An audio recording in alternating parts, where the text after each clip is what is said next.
Okay, so look, June 1st has come and went. And if you're an NFL fan, you know this isn't just another date on a calendar. It's one of the most important financial turning points of the entire offseason. Teams across the league just unlocked cap space. Trade rumors are heating up. Veteran free agents are suddenly back into play. And the franchises are making decisions that could shape up the whole entire 2026 season. From the Brandon Ayuk rumors to teams creating millions on salary caps flexibility to the NFL chessboard just flipping over.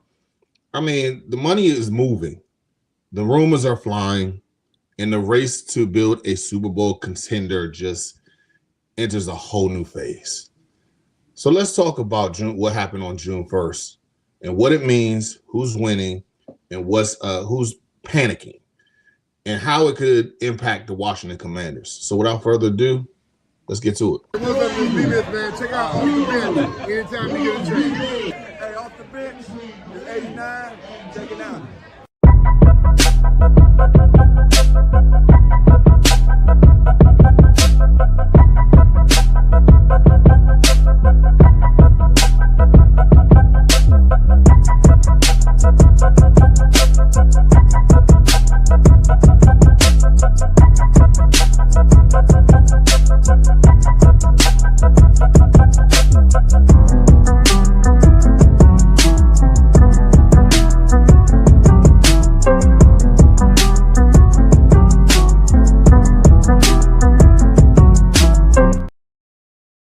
What up? What's good? What's happening? It's your boy Big Herb, and welcome to another episode of Off the Bench. We are on the road to 1,000 subs.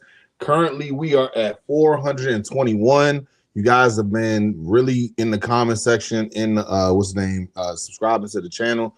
I appreciate every single one of y'all. We're almost there. We're halfway to 1,000, almost there. So if we can hurry up and go ahead and smash that like, hit the subscribe, hit the bell notification so you can be abreast of what's next. And let's get to it, man. So I want to talk about yesterday, June 1st. And a lot of people are saying like, well, June 1st is like the second off season free agency or whatever you want to call it. So I want to try to explain to people who don't understand the significance of June 1st and why it's so important. So June 1st is one of the biggest dates of the off season because of how it affects the salary cap. What is post June 1 designation? When the team releases a player before June 1st, all the remaining prorated signing bonuses, basically dead money, usually hits the current year's salary cap immediately. So when a player is released after June 1st, or is designated as a post June 1st cut, the team can spread the dead cap hit over 2 seasons. Current year's prorated bonus counts this year. Future prorated bonus pushed to the next year. That often creates millions of dollars in immediate cap space. Excuse me. And like, why fans care about it? Starting the June 1st, teams gain cap flexibility.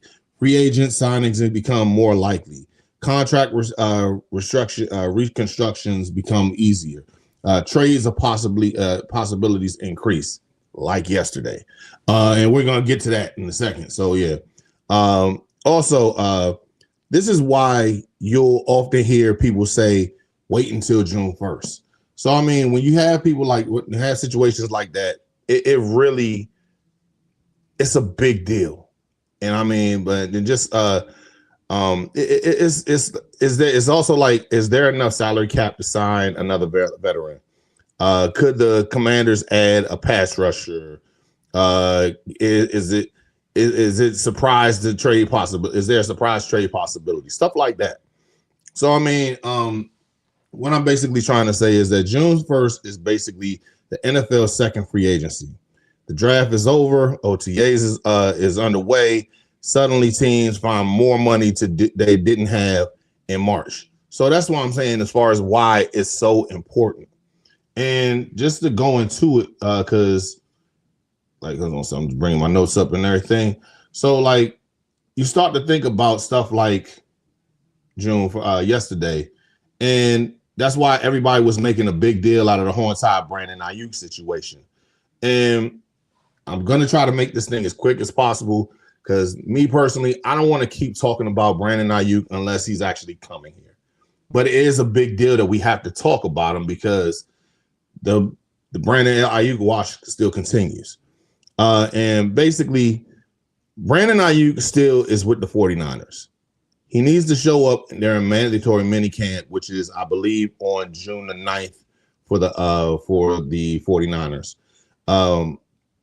He'll be placed on the if he doesn't, he'll be placed on the reserve left squad list. And a lot of people wonder, like, well, what the hell is that? So basically, excuse me, the NFL has the reserve left squad list is a roster designation for a player who voluntarily quits the team, refuses to report, or steps away from football without retiring. And you don't, if you're trying to get traded like Brandon Ayuk is, you don't want that shit to happen. And the reason why is because teams use this list to hold players' rights, meaning they cannot sign with another team while immediately clearing the salary and the roster spot. And things like that is dealing with key details though on this list is like a 5-day rule. So the 5-day rule is once placed on this list, a player has 5 days to report back to the team. Contract and money is the player's salary does not count against the team's salary cap, and the team can often recover a portion of the player's signing or options bonuses. And if they don't return after 5 days has passed, the team can either release them, trade them, or place them on reserve retired list. Notable example, like the Brandon Ayuk situation. He could be placed on a reserve left squad list, which effectively ends his season and his tenure with the team. So you want to make sure if you're Brandon Ayuk, just show up to camp, make a fuss about it so they can release you. Because I mean, they could hold on to your rights as long as possible, and it doesn't matter. But you have to show up. Now, do you have to do any of the routines or whatever? No, just go ahead, show up, make sure that you're doing right, and this way you can get out. I know he doesn't want to go out, and even as far as looking at the whole entire situation, if you've been on the rock the last 24 hours, he's actually he's doing what players today is trying to make sure that people see that, hey, it's a whole entire situation to where I'm trying to get rid of either piss off the front office so they could either sign me or, in this case, let me go or whatever.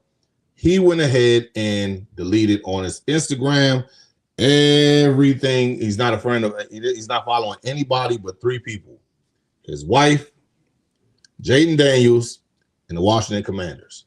So it's like a situation where is it petty? Yeah. Is it childish? Yeah. But at the same time, this is kind of like the only way that he could show like he has some leverage or whatever. I don't know if I necessarily agree with it, but hey, my thing is this: just go to the camp, and when they ask you, like when it's time to go ahead and do some stuff, say like, hey, my lower back is hurting. We all know that shit ain't really hurting. You just making up shit so this way you ain't got to practice. Or you can go ahead and just when it comes time for people to go ahead and actually don't do any of that shit, because if they see that you're actually if they see that you actually can run around and everything, everybody might actually try to go ahead and sign you. They might make that trade. So fake an injury, people do it. Look at Michael Parsons last year with the Cowboys. His back instantly just got better once he got traded to the Packers. Now, eventually he got hurt later on in the season, but that's besides the point. But then when you look at a situation, just show up.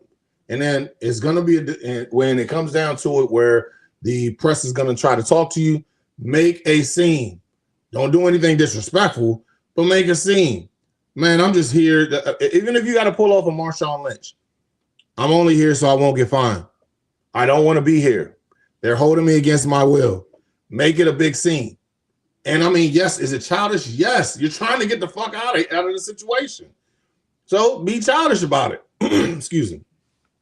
I don't see a problem with it because at this point, you really have no leverage because they hold all the cards. We could have been done this. I don't want to be here no more. They're still holding me here. They know they don't even want me here. They're just trying to hold out for a measly 7th-round pick.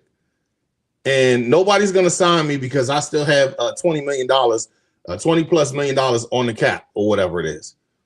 So nobody's going to make that move. They're just being petty. They should just let me go. I don't want to be a distraction to these teammates over here, but they're making it a big deal because they're not letting me go. So while I'm here, I'm going to pull up and pull out. Pause. That did not come out right. Okay. So no, but that's the thing. But before we go into anything further, let's look into the comment section. Shout out to Lady E, always a great supporter of the show. She said, well, Big Herb just coming in. Same here. Just talking a little bit about what happened yesterday on June 1st. And also, before we get into anything else, we wanted to, I'm going to go ahead and let you know exactly some of the things that I saw on social media talking about today's OTAs, because today was the first day back for I want to say it's the second or third, I'm sorry, the third part of the OTAs. So press was allowed to come in today. So shout out to the people on the press and everything. We're gonna get down to that later. But before we go any further, we have to address the elephant in the division. Not the room, the division. And that's being AJ Brown heads to New England. So with AJ Brown getting traded to the New England Patriots, his favorite team in the whole wide world, he got traded for a 2028 first round pick. Excuse me, and a 2027 5th round pick. So that's gonna be something pretty dope. I mean, number one, they're not. I give credit to the Patriots because they're not giving up anybody that's coming out that 2027 draft, because that's going to be something major. Because I mean, the actual that next year's draft is loaded. So I mean, when you go ahead and look at the situation like that, is actually like, man, they were Howie Roseman. We see what the fuck you doing. That was smart. I see what you're doing. Looking at another comment real quick. Lady E says, this is going to hurt the Eagles. And I'm loving every second of it. I'm loving every second. Hold on a second. I don't want to be petty. And no, I'm lying. I do want to be petty because fuck the Eagles. I saw something. I don't know how true it is. Basically, one of the things that made, and by all means, this is just gossip bullshit. I'm saying it because I don't like the Eagles and I'm just being petty. And if this is true, I swear this will be hilarious. But the main reason why, from what this take is coming from, is that the main reason why AJ Brown and Jalen Hurts is not getting along is because apparently Hassan Reddick and what's his name? AJ Brown had the same side chick. And when AJ came to talk about Jalen Hurts about it, he was like, dude, I don't give a shit. I'm just here to play football. And AJ took that shit to heart and really just went on and just like, man, F him or whatever. And that comes off a little like bitch made, if you ask me. I mean, I don't really care about that. If anything, I'm with Jalen Hurts if this story is true. It's still, this is kind of funny. Like, what? In all honesty, I wouldn't be surprised this coming from the Eagles, because the Eagles, I mean, they just petty as hell. But I mean, I'm just here for the popcorn. and watch the drama just go along and just be like, this is funny. And way to fuck up a man's family on the way out. Like you could have dropped this a long time ago, but now it comes out. I just think it's interesting. But also, Lady E says Hurts is gonna have to show his quote MVP talent. Yeah, that talent. Yeah. Okay. But also, yeah, going back to what Lady E was saying earlier. The reason why I think it's not the Eagles are not gonna do good with this is because you look at all the receivers that they have with the Eagles. They're good receivers. I'm not taking anything away from that, but they're route runners, which means that they're going off of timing plays. Like you have to have great timing or when you're coming off those breaks and everything like that. Jalen Hurts ain't that type of quarterback. Jalen Hurts is, for the most part, like a backyard football shit. I'm gonna throw it. And AJ just catches it. AJ Brown is the safety blanket, and they didn't use him enough last year. They was the running game really took a beating last year because the offensive line was hurt a lot, and it just doesn't get it, and it's just not. Man, it really wasn't helpful at all for them as well.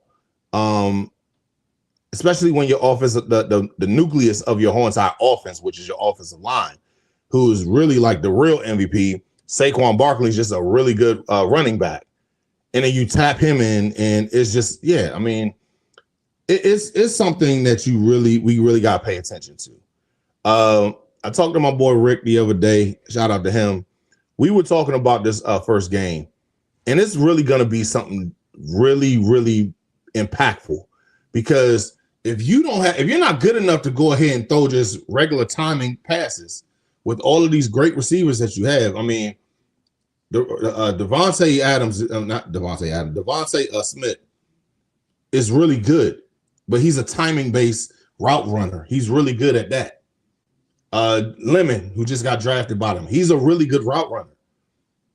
He can't even, what's his name? Jalen couldn't even hit him on like middle routes, like just mid-ass routes. So if you can't even do that with the guys you're doing right now, like what's going on? Lady E is also saying, and Hurts is not a timing quarterback. Yeah, definitely, he's not. And can't throw over the middle. Come on. He can't. He's proved it. He is a backyard football player, a backyard recess football player. He's really good at it. He's really, really, really good at it. He's maintained that all the way to the championship. Because if he's that good of an MVP quarterback, wouldn't he be in the stat line be showing it? He gets the job done. I'm not knocking him for that. Your job as a oh damn, she said like Caleb Williams. Damn. You know what, E? Check your DMs real quick because we gotta have a conversation right now because yeah. Hold 1 second because we gotta have a conversation about this because I'm about to send you something because I know this is like spur of the moment type mess right here, but you know what? Bump it, man. We gotta have her on real quick. Hold on a second. I'm gonna send you the information and see if you can come on the show real quick. So hold on a second, real quick. Guys, just please deal with me real quick. I just have to go ahead and send this to her real quick. Because I love me some Lady E. Lady E always has something to talk about when it comes down to the Commanders, and man, her takes is bar none some of the best. And we need to go ahead and have her on if she can. Now, if you can, then I mean it's all. If you can, it's all good. But I just sent you the link to your DM, so just go ahead and if you can come on, then that'd be great. We could go ahead and chop it up some more, so everything. But before we go into the next, as far as just like Jalen Hurts is concerned, Jalen is actually, when it comes to him just being a regular quarterback, like 3-step drop, 5-step drop, 7-step drop, boom, boom, boom. he can go ahead and just do like he's not really that great of a quarterback. He's not. He gets the job done, and that's all that matters at the end of the day. So, I mean, if he can get that stuff done, I'm all for it. If I'm an Eagles fan, yeah, that's what you want. You don't care how the hell he gets it done. He just goes ahead and gets on. And ladies and gentlemen, people of all the bench, we got to give a shout out because Erica Lynn is in the building. What's going on, family? Big man, I'm just getting off work. How's it going? Good, man. How you? So, I'm Gucci, man. So you gotta tell me what you think about this whole entire situation with the Eagles letting AJ Brown go. Man, they're gonna regret. I thought they would regret even with AJ Brown. Mm-hmm. Because I look at the situation as far as like where the Eagles is continuously making sure that they go ahead and get new offensive coordinator. There's no consistency going on, and if you continuously keep on bringing them in another one, you're not gonna have the same the same success rate that you had before. And I'm looking at the situation as far as like the best situation you had was with the coach that's down in New Orleans right now. When he was there, they actually was doing significant. He made sure that I got a great offensive line, I got a great running back in the back, and I got a quarterback who I know could go ahead and just try to deliver to the what's name. I can't think of his name right this second, but he was in Dallas. He was in Dallas. Yeah, he was definitely in Dallas that year, a couple years ago. But it definitely it looks like a situation where it's just like, look, man, I want to make sure that that if I'm an Eagles fan, he's getting the job done. He's just not doing it at the best rate. And only time will go ahead. You can't be that good at if you're not that good at your position, it's not gonna go ahead and deem great for the rest of your team. Because at some point, if you are actually if you're a half decent quarterback, you should be able to go ahead and hit slant routes to Makai Lemon. You should be able to hit like a post route to to Devontae Smith. I mean, you tell me, because I just don't get it. Listen. Jalen Hurts was never all that to me, even in college. I think what helps him is the players. I mean, the coaches surround him with great people. Mm. MVP of the Super Bowl yesterday. Anybody can get that. It's kind of reminiscent to, and I'm not trying to. All right, so when I'm gonna make sure I say this the right way so people don't get misconstrued.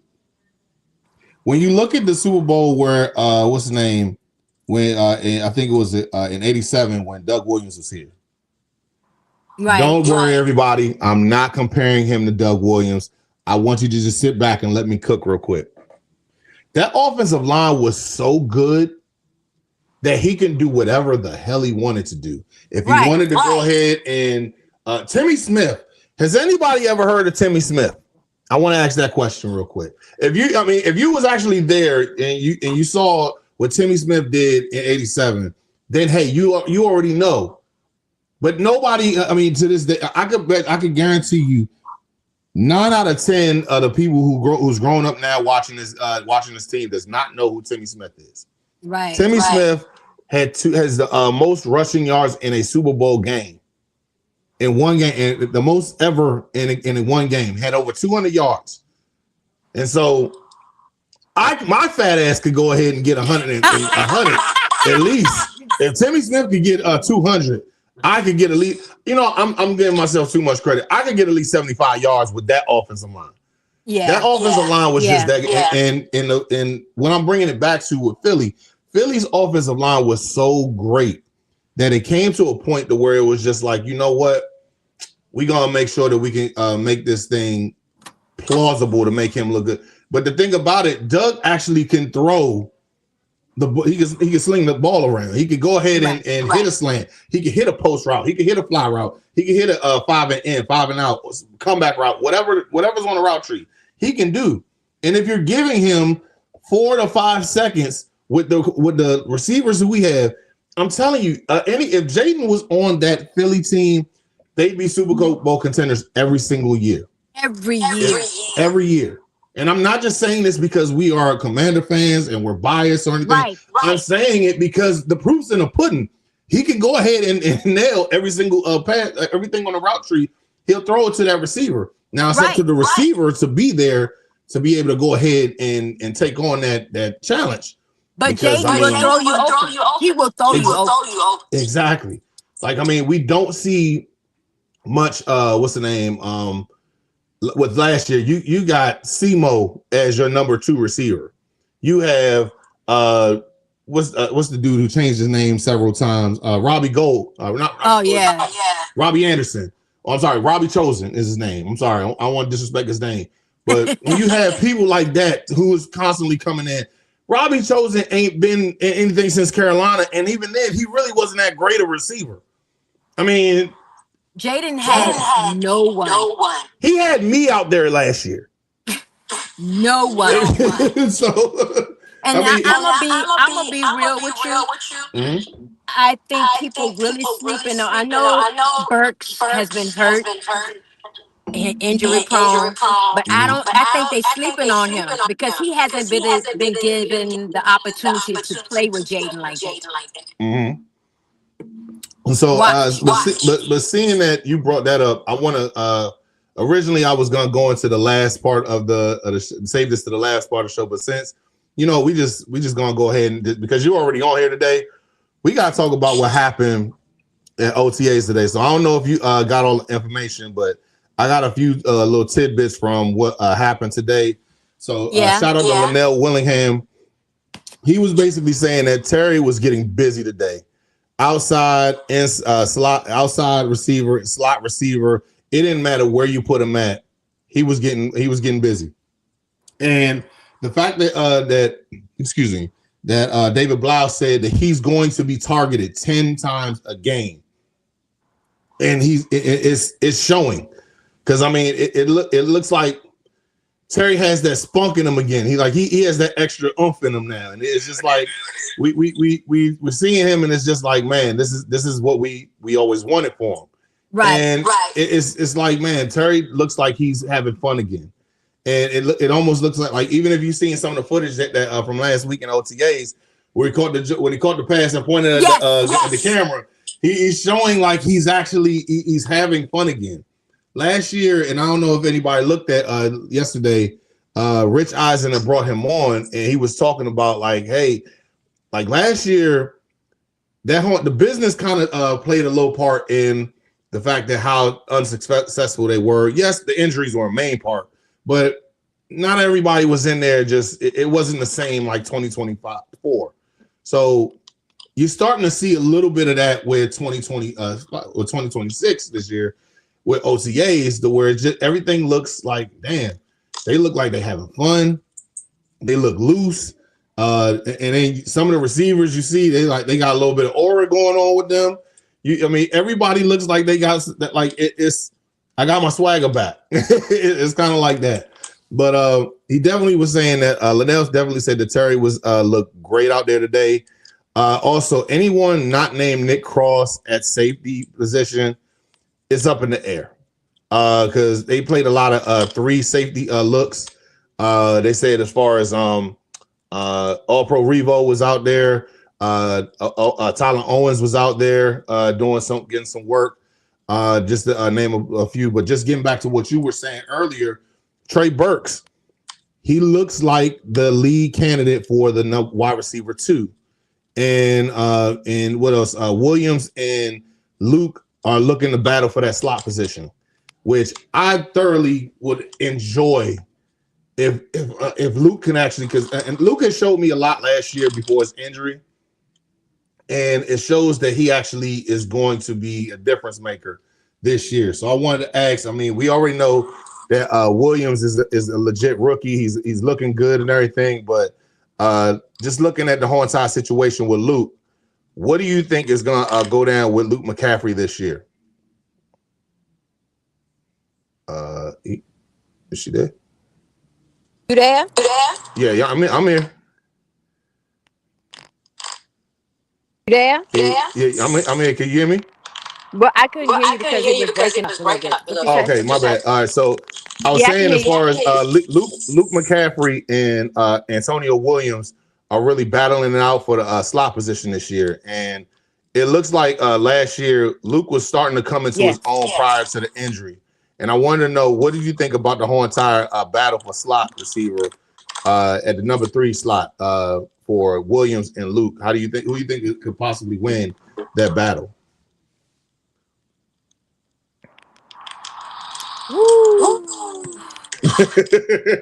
That's a tough one. I'm gonna give the edge to Luke because of the experience.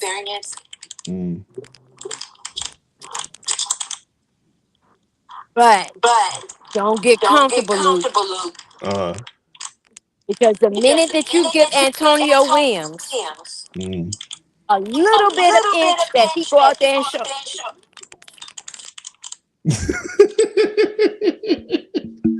So you give him an inch, you'll take a mile. I think we got a little technical difficulty situation going on right now with Lady E.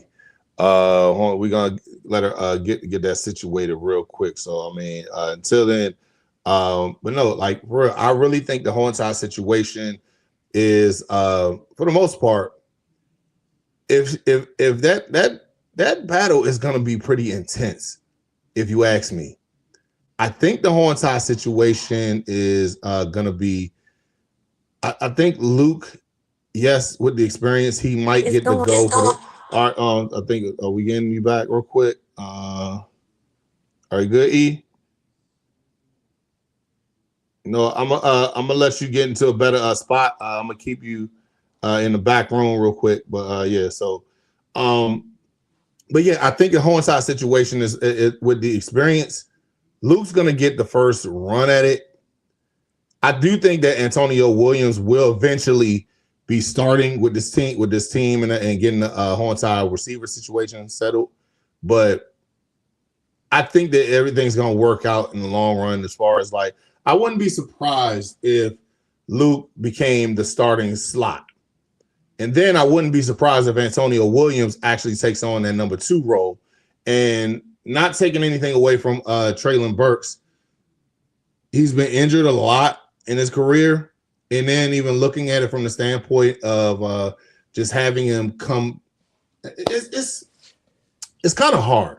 Hold on a second. I think we got Lady E coming back in here again. Hold on a second. Let's go ahead and bring her right back into the stage. We good, Lady E?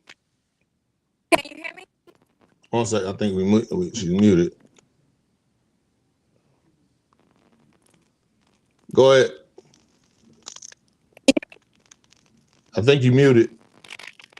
Can you hear me?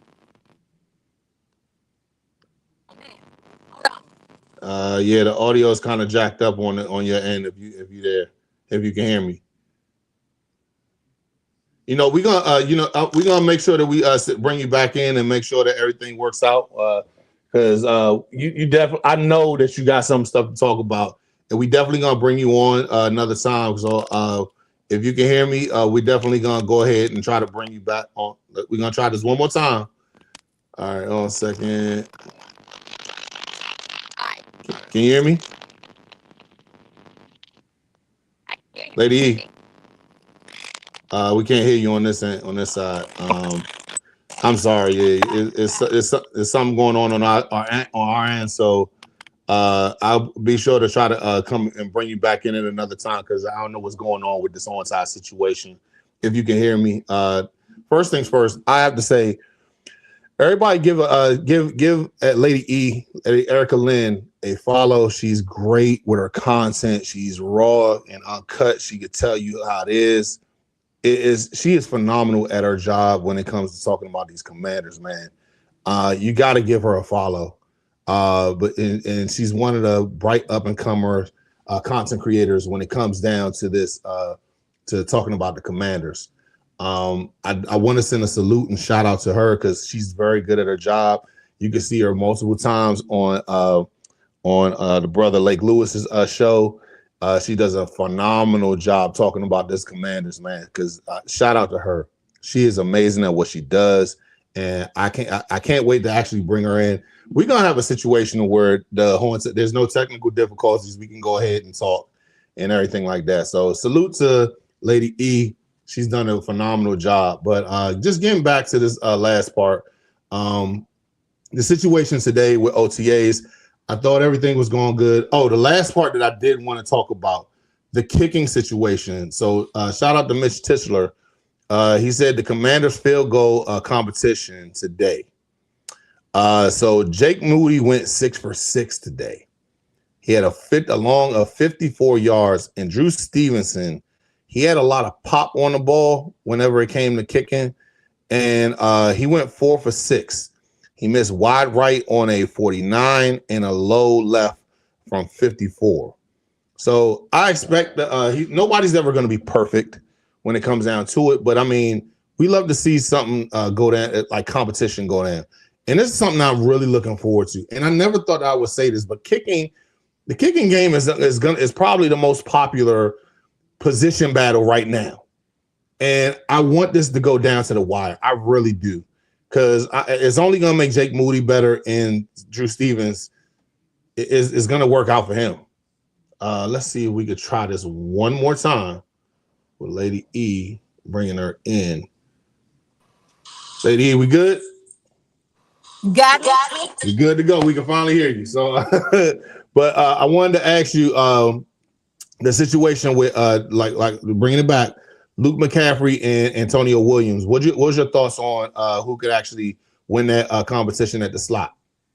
Oh, I was saying that I'm gonna give the edge to Luke, only because of the veteran experience, and he's played in the NFL. But I will suggest to Luke, don't get comfortable. Because if you give Antonio Williams an opportunity to get out there on that field and show something, it's going to be a problem. But it's a good problem to have. It's a great problem to have.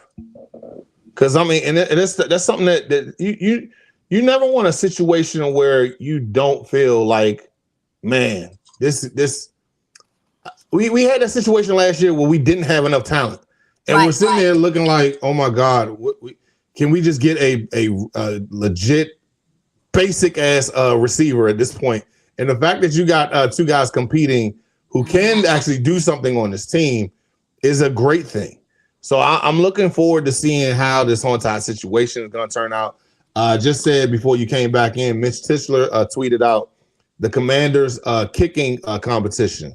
So Jake Moody went 6 for 6. With a long of 54. Drew Stevens went 4 for 6. He missed a wide right from 49 and a low left from 54. But they also are saying that Drew Stevens definitely has a lot of pop on his kick. This has actually turned out to be one of the best position battles in the on the team. And considering that it's a kicking situation, we really haven't had a kicking competition, I think, since the turn of the century.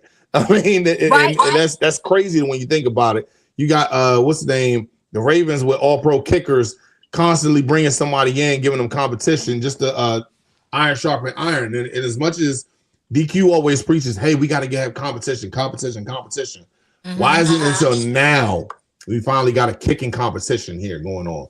And that's just crazy to me. But I mean, hey, better late than never. Right. So, but the one thing I did want to talk about, but before we go any further, we got to go ahead and talk about our sponsor for today, which is W. So let me fill you in on W. W is a powdered energy drink that replaces other inferior caffeine beverages. It contains 0 maltodextrin, 0 fillers, 0 artificial colors or dyes, and is no proprietary blends. The star of the show is our caffeine fruit extract. which helps you focus with no jitters or no crashes. Can't even front, man. This is a pretty tasty beverage. I recommend that you go online to w.com to go ahead and get your own shaker bottle, your own Japanese energy blend that they have on here. This one, Japanese yuzu, like I said before. You can go on and get different type of flavors that they have on there and go ahead and order yours. And here's the thing, when you go on there, go ahead and type in the promo code ODBHTTC for 10% off on all your products.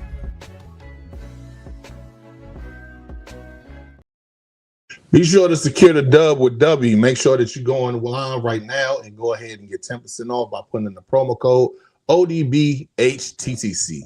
So we got to talk about what happened in the NFL yesterday because and the reason why I'm bringing it up is because we are playing this team at home, and Lady E has talked about this is the game that she actually wants to see. But she was on Lake Lewis the other last week. Before all that happened, I don't know. So Myles Garrett, the sack leader of the NFL sack leader, is headed to LA, and I'm just looking at the whole entire situation as far as the draft, the trade in itself. You got a very talented Jared Verse is being shipped out to Cleveland for next year's #1 pick, 2028 second round pick, and a 2029 third round pick. And so I gotta ask you, and I mean, after simmering down on it, I'll give out what I feel after you. But since you're a guest on the show, I gotta ask you, what is your thoughts on this whole entire trade, and who do you think really won the trade? My thoughts are Cleveland are just saying we rebuild. Mm-hmm. And I think they actually did Myles Garrett a favor. Mm-hmm. Because they know how good this guy is. Yeah. But the Rams won it. I think the Rams won it for now. Yeah. It's going to help Cleveland in the long run. Mm. But you know the Rams bump them picks. They are famous for it, man. Mm-hmm. Why build for the future when I got everything I need right here? Right. And we got to face them this year. But I don't know. Did you see Jeremy Thompson say that he done went up against Myles Garrett? They done had that battle. And I'm getting to that. I'm gonna get to that. But before, I wanted to get my take real quick on that. So at first, I'm sitting there looking like, damn, they just got the best defensive player, arguably the best player in the NFL. No disrespect to Matthew Stafford, but how many guys do you know that could bend the corner and get 23 sacks in a season? There ain't none. It's him. It's only him. He's the king. Yeah. I'm the king around here. I'm the king. Yeah. So I mean, yeah. So they did make. I think it's an even exchange. At first, I was sitting there like the only issue that I had with this whole entire thing is that the 2027 draft is going to be is so deep in talent. Yes. Like I was talking to my boy Rick the other day. He said this. He said the UDFAs are gonna be so there's gonna be some UDFA starters coming out this whole entire situation with this draft class next year. And you gave a first round draft pick for it. Now, me personally, I said that, hey, you got to go ahead and give up at least 2 first round draft picks for him. Right. But I mean, because he just turned 30. He has been 30 all year. He just turned 30. I think it was December 29th when he turned 30. Mm-hmm. So the year was already over for him. He's still, I think, honestly, and I actually made a bet with my uncle the other day. He thought that what's his name? That Myles Garrett is going to retire after next year. And I'm like, how? He just signed a 4-year extension that starts this year, making $40 million a year. So I can't. That's gonna be the easiest $100 I've ever made in my life. So, and I got, and he said I got until like 2 years from now. So I'm just counting that as money in the bank because he's gonna be playing here for the next 3-4 years. I mean, but that's besides the point. But getting back to what you said as far as just ending this out, I think that it was definitely a good. It's beneficial for both of them. Now, Cleveland, I would say, is definitely beneficial for them. But also, Cleveland don't know how to. They're just a dumpster fire, and I really want them to actually. I'm one of the few people who actually wants Cleveland to do something decent because I'd hate to see you just in this. What's the you're in the gulag for the last 30 years before they even brought you back to the in the NFL. And but yeah, real quick, small talk. ENC says Miles. I got Tunzel on the other side. Miles who? And we're gonna get to that. So let's just go to it. So I want to send a shout out to Asia's analysis. Shout out to her. Shout out to Asia. She's phenomenal when it comes to her talent, her breakdowns. We definitely gonna try to have her on next week. So look forward to that. She brought up a stat that was like I never knew. Apparently he has a 2% win rate against Tunsil. And let me break that down to everybody for a second who don't understand what that means. In the 40 times that they've played, I think they played about 40 times to where they just went mano a mano. The all-time sack leader in one season only has one pressure. Not sack, pressure. One pressure on him. And that's like, just think about that let that sink in for a bit.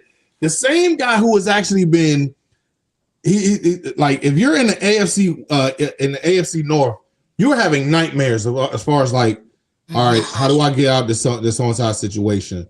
And you have a situation where he's literally doing whatever it is that he's trying to bull rush you, swim around you, do the little crossover before the snap goes on, and he can't get there because the big bad Laramie Tunsil is here. Big bad. So it's just like, man, when I heard that, I was like, I couldn't believe that.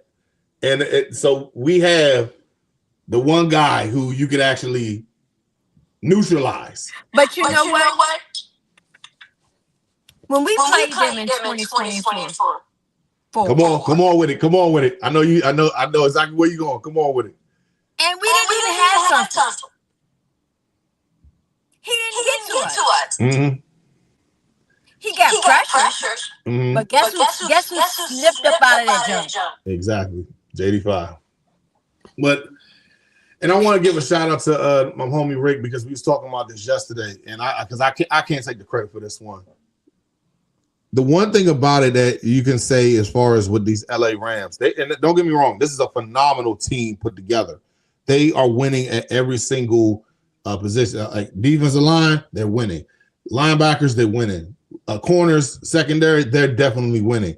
I don't know about homeboy. What's the name about Cam Curl? Definitely, but Forbes. Yeah, I'm being petty right now, so I'm sorry. I'm being petty. I'm not apologizing for it, but they put him in the right. They put him in the right position to make him flourish. We just didn't have the coaching staff to do that. Yeah, I didn't like the pick. No, absolutely. But you know, the type of staff we had back then, they didn't put people in position to succeed at all. But the one thing I will say is that where they flourish at every single thing, they only have one nightmare of a pass rusher. Because Jared Verse was going to be the other one, and they already let him go. No disrespect to Fisk. I think he's a very good defensive lineman. I think he's going to flourish because the one thing that Miles definitely does, he takes away all those extra blockers to make sure that you go ahead and can flourish. Mm-hmm. So with that being said, if Miles couldn't even get to JD5 his rookie year, what makes you think that we can go ahead and try to neutralize? We got the all-time neutralizer with Laramie Tunsil. So even and sometimes we may not even need any help. Now, if you want to move Miles around to the other side, hey, we're gonna slide the protection over here and then do what we gotta do on this side. Neutralize it. Because I mean, the fact that Miles, as great as Myles Garrett is, he had 0 sacks and I think maybe like 2 pressures the whole entire game. And that last sack he had to break the record. Hey, look, here's the one thing. I wouldn't compare it to how Strahan got Favre, but he definitely bit the corner on the dude. And I mean, and it just so happened when they played the Bengals, right? They were playing the Bengals, and Joe was like, "Look, I'm not quick enough." But he ain't quick. It's not like he's quick enough to go ahead and get around him. So I mean, this definitely wasn't this wasn't a situation where Brett Favre saw him coming like at least 5 steps ahead and just gave up on the play. Right. Miles is just that quick to get around the corner, and the fact that we got somebody that could just neutralize them, that just makes me happy. Yeah, I'm definitely looking forward to it. Now, we was talking about Cleveland being such a dumpster fire. Yeah. If they play this right, you know what I mean? With the picks, you got 2 first-round picks. You got 2 first-round picks with this draft class. You better be able to pull something off. You need a quarterback. You need you need something. I will go after if they don't have. I don't know the situation with their offensive line. You have a situation where you can get the best quarterback available and the best offensive tackle available. Knock that out right now. Your defense, for the most part, is pretty good. You keep that intact. Work on the offense. Now, they did draft a lineman, though, didn't they? First round. They drafted the. Was it the kid with the bat? No, that was the Giants that got the kid with the bat back. Well, if they already picked up a lineman, pick up a quarterback, pick up another receiver, pick up another. Because they got Boston, right? Yeah, they picked up Boston. I think. Hold on a second. Let me look this up real quick because I'm pretty sure they did pick up a lineman. I thought that first. Now that I think about it. 2026 draft picks and yeah, hold on a second. I'm bringing it up as we speak. Yeah, I'm sorry. They got the kid from Utah, Spencer Fano. Yeah, and then they got Casey Concepcion. So I mean, they didn't get Boston, right? They got no. I'm sorry. Boston. I think they did get Boston, if I'm not mistaken. They got him in the was it the second round? Let me look at it real quick. They got him in. They got Emmanuel Warren out of Toledo in the second round. In the third round, they picked up. 1 second. Oh, they got another. They got another tackle from Florida. Barbara, I don't think they picked up Boston. I think it was somebody. I knew it was somebody picked up. I know somebody picked up Boston because I wasn't sure if he's a 1 second. Definitely wasn't in the first round. Second round, it was Boston got picked up by. Was it New Orleans? Now New Orleans picked up Tyson. Because remember, he had the whole entire situation. I'm gonna find this damn thing because I but they had him. Who picked up Boston? They didn't have anything in the fourth. They have anything in the fifth. Because a lot of receivers, they got picked up, and well, they picked up a lot of. They picked up some offensive linemen in this draft. They definitely needed to. They got Royer from Cincinnati. They got Justin Jefferson from Alabama, the linebacker, and they got Parker Brailsford, the center from Alabama. Yeah, they. I don't think they picked them up, and if they did, Let me see. I just No, I, they I, didn't. I, It they was didn't pick- somebody. Yeah, it was somebody. I can't think of it right this second, but they definitely for a situation like that, you got 2 first-round picks for next year's draft, which is supposed to be one of the best that's ever that's been put together. So you don't think Shador is the answer? I think he needs another place to go to because Cleveland is a dumpster fire. Mm-hmm. I believe in his talent.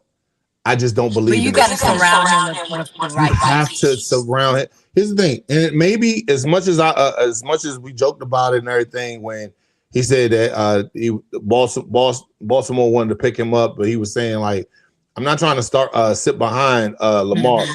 Maybe the situation is that where if Baltimore starts blowing out teams and you put him in there, and he starts to get in there, he gets his footing. I don't think that he's a bad. I don't think he's a bad quarterback. I think he's in a bad situation. Yeah. And that's the whole situation where I think, as far as him is concerned, I think that he could be beneficial somewhere else.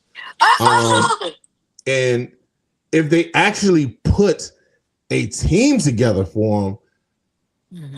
but the situation is just as crappy over there, I would have said Arizona. Yeah. But Arizona don't even know how to.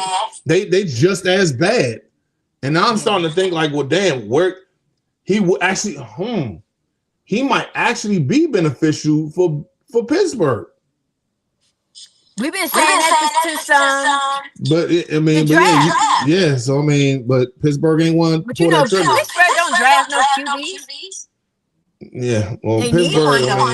It is what it is. I don't get it. I don't understand it. I mean, and I actually like Pittsburgh. I really do. If I had to pick a second team, it would be Pittsburgh. I mean, I love the history that they had before. I can't root. I'm a DMV guy. I can't root for Baltimore. I just won't do it. I can't do it. So I mean, if they, as a kid, I loved Jerome Bettis growing up and everything. So that's why. And I had to root for another team, I was just telling a coworker today. I actually like Bryce Young. The Panthers. Yes. Yeah.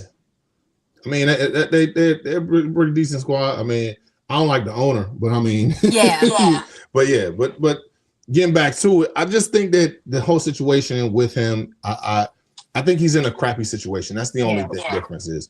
I think if he was in a better situation, Shador would be better. I just don't think Cleveland's the place for him. Right. And I think it's what's the name of dude from Life? Cleveland can't get right. We used to be there. Yeah, we used to be there, but I mean, we seen brighter days. We seen brighter days. We actually got competent adults in the front office. So that's why I feel like comfortable with this whole entire situation with us. We have adults in the room. Yeah. They never have adults in the room. I mean, the inmates are running the asylum over there, and it's just and you would think that that'd be the players. That's not the players. That's the front office. It's just like, I mean, first of all, I would have got rid of Deshaun Watson years ago. You're not going to use them, so just bite the bullet on that salary cap and just go on about your business. But they gonna start him because of the money they gotta pay. Let him go. What good is he gonna do? What, you gonna go back out there and touch more women? That's at this point. That's why I'm looking at it. Like, for real, get rid of him. He has nothing. What good is he gonna be on Cleveland? Well, because he made a spiral in practice. Well, he's better than the third Gabriel. Well, he's better than Gabriel. Okay, I'm probably better than Gabriel. I don't believe in Gabriel. I mean, if I only had somebody that believed in Gabriel like Stefanski believed in him last year, man, that'd be something else. What might happen is he may show out this year. And then let him go. I think they're going to be once again competing for the top pick again, and it's not their fault. It's the front office's fault. It's not. I want this to go out there. This isn't me thinking that the talent is not good. It's the front office, and it's all them. Because that when the top of the head is just as bad as some of the players and everything, Right. I'm not gonna care as much. So if you put me in a better situation with somebody who like, I think Shador will be great In Pittsburgh. You know what? I know that they picked up a quarterback last year, and just seeing how they finished off the season last year, I wouldn't even be against what's the name, New Orleans. I know. You're playing in the dome. You're playing in the dome. You got what's the name? You got the receivers and everything. You got the offensive line. The coaching staff is pretty good over there. Defense is solid. And they made the run at the end of the year. They look like they're trying to get back to being competent, and I'm rooting for that. But as far as like Cleveland, I just don't feel it. I don't. What about? Because you know, Danny Dimes can't stay healthy. What about Indianapolis? Seeing him there, I would have said yeah, but I mean they just gave him a contract extension, so I just don't. I really don't believe in Indy that much. I mean, if anybody out there I believe in is Jonathan Taylor and Quentin. What's his name? Nelson. Okay. Those the only two people I really believe out there. I mean, because I mean, you showed me that you had that Danny Dimes showed us that Danny Jones showed. I'm not calling him Danny Dimes no more. I refuse. I'm sorry. I will not let him let people go ahead and dictate that nickname for him. He had a flash in the pan situation last year, and then he got hurt. I need to see that consistently. You show me what if you had a decent run game. I'm sorry, if you show me basically what you showed me in New York. When you have a good running game and you got some decent receivers, everything's gonna work out. He has a great line.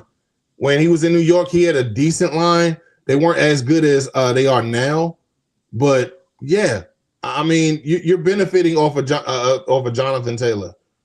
I'm not gonna let this happen again, where we think that Danny Dimes is gonna be this amazing quarterback all of a sudden. No, I remember New York.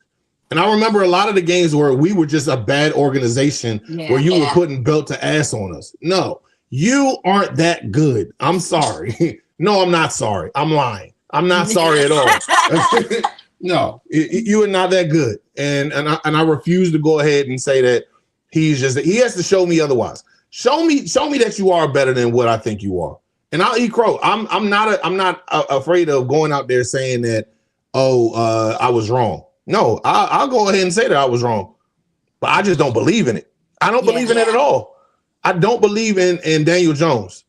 Yeah. And I don't believe in a ruptured Achilles as well, getting well in less than a year. No. That's what I'm saying. The only person I've ever seen conquer a ruptured Achilles is Kobe. And he said, and that Achilles said, "Hey, yo, it's time to go to the sideline." And he looked at that joint and said, "No, it's not. We're gonna hit these free throws and going about our business." That's the only person I've ever seen. He's built different. That's the only person I've ever seen conquer an Achilles tendon. And no, so you're never gonna get me to get. Well, I'm not gonna say never, unless he does something remarkable. I just don't believe in it. Right. I don't. And then you decided out of all the people to bring in to go ahead and actually be decent as far as with a quarterback, a backup quarterback. You had so many people to go ahead and be a backup quarterback. You chose a retired quarterback who hasn't played in 5 years. He got 11 kids. And he was coaching last year. I'm sorry. That's the NFL for you. No, come on, man. You miss me with all that, man. But Lady E, I have to say I appreciate you jumping on to the show today. We definitely gonna run this back. Ladies and gentlemen, we got something. I want to put this out there real quick. We have something in the works that's going to be coming. It's going to be announced this Friday. We got the homie Case Takes coming on Friday, so we definitely got something chopping up that we definitely gonna bring on. Lady E has already been informed. We're not gonna say it yet because we got something in the works that's gonna be announced on Friday. It's gonna be something big. A lot of content creators are gonna be in cahoots with me on this one, so just be on the lookout. We got some stuff brewing, and it's going to be announced on Friday. So tell a friend to tell a friend to tell another friend to tell another content creator that's Commanders that, and I'm gonna tell them just keep it on the hush until Friday. So I mean, but and also before we head out, we got to go ahead and address the Commanders jersey giveaway that we got going on right now.